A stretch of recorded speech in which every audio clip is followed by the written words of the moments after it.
Baik, sekarang Ibu akan menjelaskan cabang dari pengenalan pola yang ketiga. Jadi kalau sebelumnya ada klasifikasi,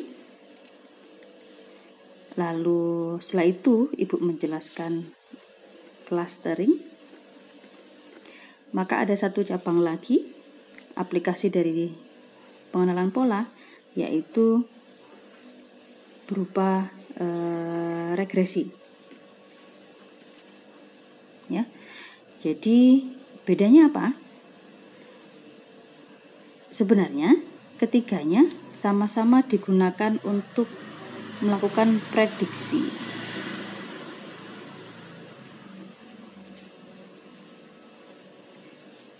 Hanya saja outputnya di sini yang berbeda. Kalau klasifikasi dan clustering akan memprediksi outputnya berupa kelas atau kategori. Kelas A, kelas B, kelas normal, kelas sakit. Ya. Nah, regresi yang diprediksi bukan kelas, tapi berupa angka numerik kontinu.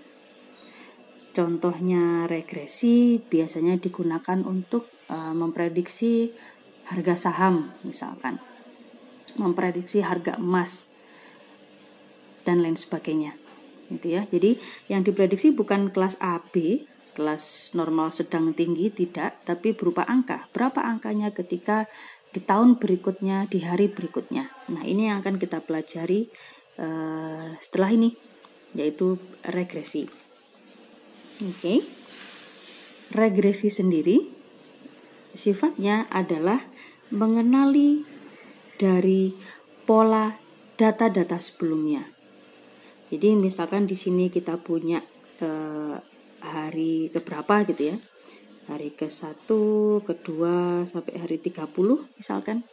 Kita mau memprediksi harga saham misalkan. Maka kita akan membuat sebuah model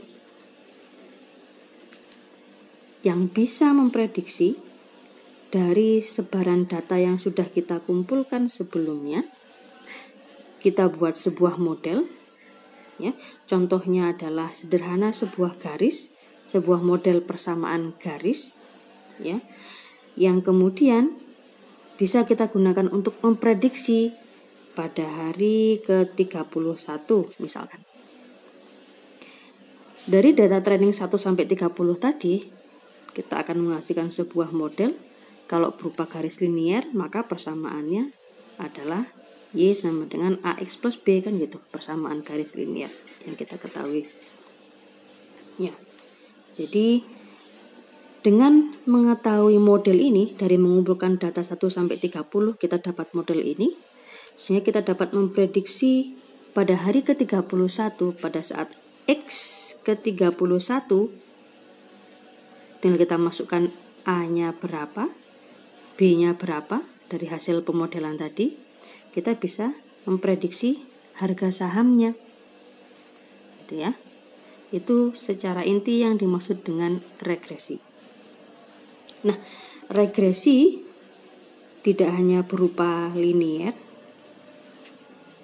Linier ini juga satu X, satu independent variable.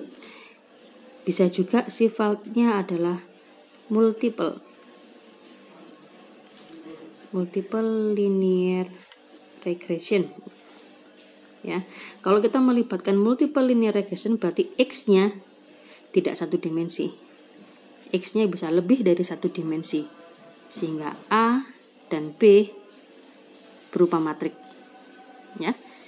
Tidak hanya linear, kita juga mempunyai pendekatan regresi non-linear.